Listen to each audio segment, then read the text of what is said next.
For a long time, I've had a reputation as a gal who says just exactly what she thinks. And, as a matter of fact, I've been pretty pleased with myself about it. But lately, I've come to the conclusion that what was okay at 18 and 19 might not go over so big in my 20s. My first discovery was that there are ways and ways of handling a situation and speaking my piece. One day not so long ago, I was on my way out of the MGM executive building when I ran into a studio pal. He knew I'd had a pretty serious gripe. So he put two and two together. "Did you tell them?" he asked me. "Tell them what?" "Tell them off," said he. And he wore a smile that could have stretched from Monday through Friday. "With your nerve, I sort of figured." I knew.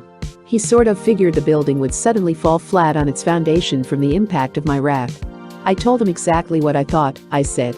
He shuddered. And it was my turn to grin. It was all about a part in a picture, a non-musical picture that would have opened new horizons for me. I wanted that part the way Popeye wants his spinach. In the worst way. And I had been cast in it. Then, a short time before shooting began, the executives changed their minds. They had called me in that day to explain why the role was being given to another girl. So I told them. "She's one of the finest actresses I know and she'll do a great job," I told them. "If it were anybody else, I'd be tempted to blow my top. But you know more about it than I do, and I agree with you completely."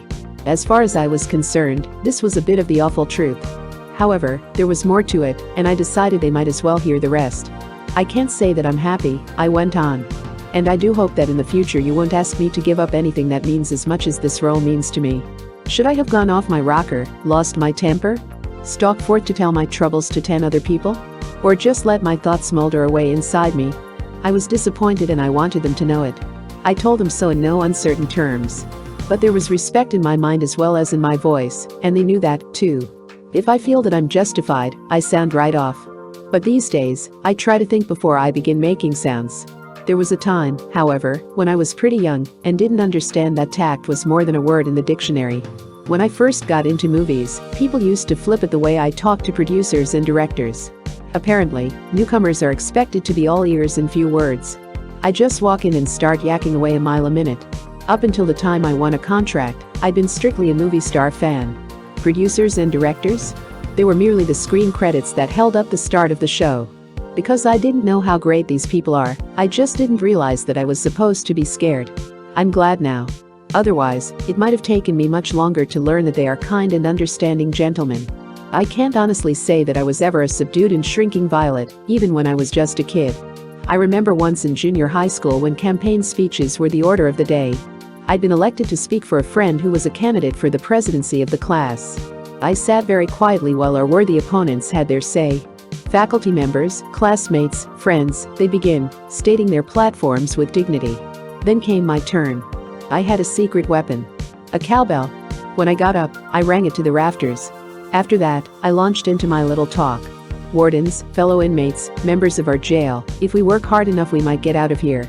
But right now, what we need is a leader for this L block. The kids loved it. The faculty? Well, a short time later I was facing the principal. "Mary Frances," she said sternly. "For that's my real name. We all like to see you enter into the school activities. However, don't you think you might confine your speeches to traditional types?"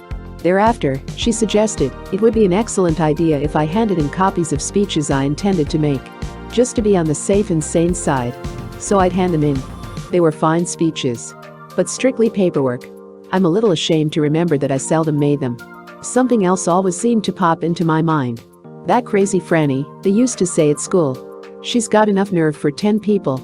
And most of the time, that was a kind of a compliment. I was simply considered the local character. Every institution of learning has one. I was the girl who'd go to the football and baseball games and note with grave concern that the spectators on our side were wasting their lung power on plain, ordinary conversation. So I dash down front, rally the cheerleaders and give the folks in the grandstand a long, loud pep talk about cheering the team.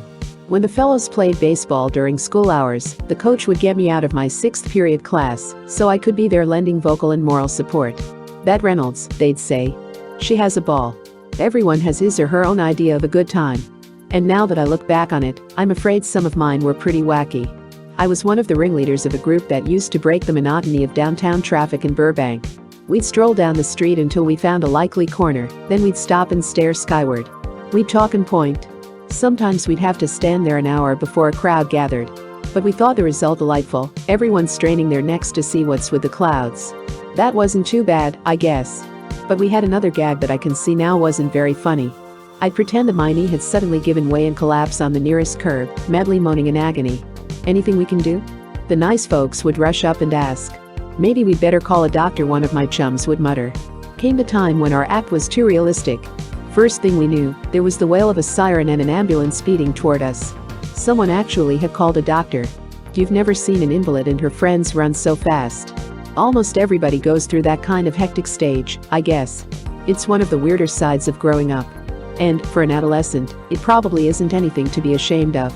But I can't see that it's much to be proud of, either.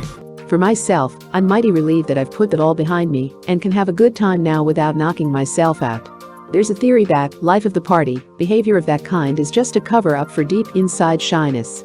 Now shyness is something that never plagued me in my school days. But lately I've discovered, well, we'll get to that in a little while.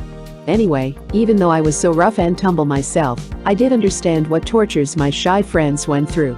It had a terrible grip on one of my closest friends, and my antics embarrassed her no end. "Friend, they're looking at you," she'd whisper. "Who cares? I'm having fun." "Relax," I tell her. She never entered into the fun. It took us nearly a year to bring her out of her shell, to make her feel at ease, to speak up and express herself. "Now, look," we tell her. "You have as much to contribute to a conversation as anyone else. So get with it, girl."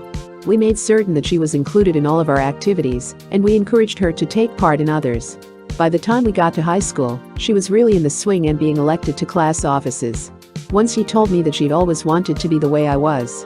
But at times, I thought it might be better if I were more like her. She'd reached a happy medium. They're strange, these growing pains. And shyness is one of the most painful. In school, many kids simply don't stop to think about trying to diagnose the shyness of a classmate. I remember the time a new girl came to one of our classes.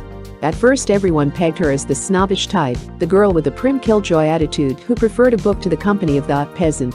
Someone got around to having a long talk with her one day and discovered that she would have gladly exchanged her best library card for the nerve to go whooping it up with the rest of the gang.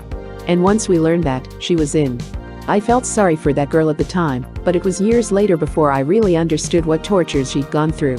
And the realization came to me in a studio rehearsal hall, not once, but a dozen times.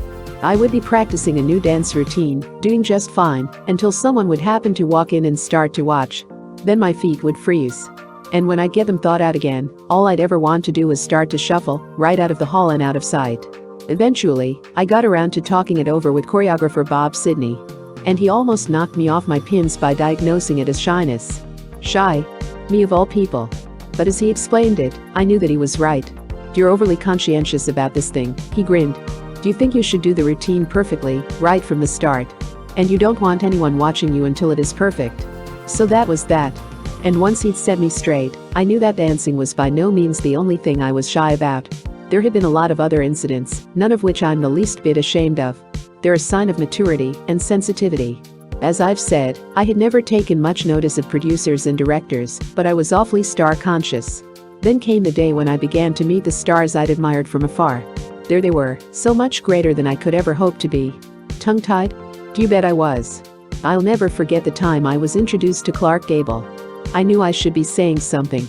But for a while, it seemed like a million years, I couldn't seem to locate the first word.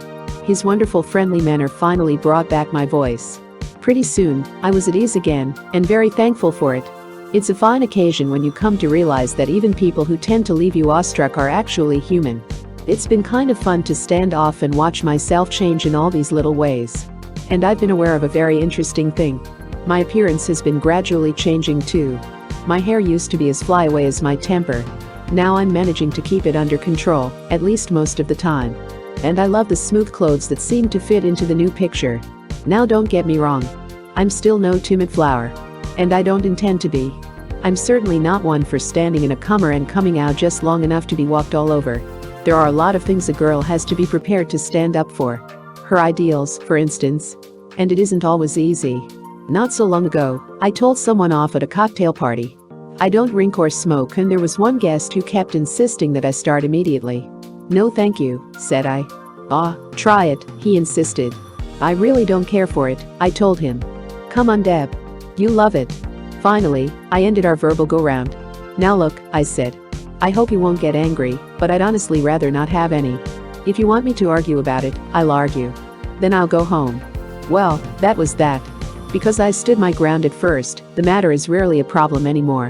When I go to a party, the host or hostess hands me a Coke or ginger ale, and life is a lot more beautiful. I still get ribbed about my Girl Scout activities. Kidding I can take, but ridicule is out, especially when it concerns something as fine as scouting. A boy I barely know called one evening to ask what I was doing, and I told him I was going to a scout meeting. He got hysterical laughing. "I don't mean to be rude, so I'll tell you I'm going to hang up," I told him. And I did. He called back and apologized, and my opinion of him rose considerably. I believe he has more respect for me, too. There's nerve and then there's nerve. Every so often there comes a time when I have to stop and gather mine in a grown-up manner. That's when a fellow I've been dating begins to feel that he's in love with me. I feel that he isn't, not really. And I know that I don't care for him in that way. Perhaps I like him very much, but that still doesn't mean I care enough to want to marry him. Yet, I don't want to lose his friendship. Don't get me wrong. This doesn't happen every day in the week. But it's a problem that comes to all girls at one time or another. Many boys want friendship on a more romantic basis. Especially if they're old enough to want to settle down. I'm far from ready. I'll be ready only when I find the man I love and want to be with for the rest of my life. I think my newfound maturity is helping me in handling this situation. When you've gone with a boy for 5 or 6 months, you know pretty well whether you feel something for him or whether it's a friendship thing. And I just can't believe in letting a boy think I care a great deal more than I do. It's not fair to either of us. What then? I have been cowardly and tried to create an argument as an excuse for breaking up. When you launch into explanations, fellows get very upset. "Debbie, you have a closed mind," one boy told me. "If I didn't know what I was feeling, I'd certainly never try to explain it to you," I told him. "It's a chance I have to take on losing a friendship I value. So far, it's paid off." "Maybe you're right, Deb," this boy said a few days later. "Let's wait and see. I guess nerve is a pretty good thing to have, after all. I've got mine. And I'm going to keep it. But I'm going to keep it under control. That's part of my new look, my growing up, so I can be proud to say, look at me, now." Photoplay magazine, March 1954.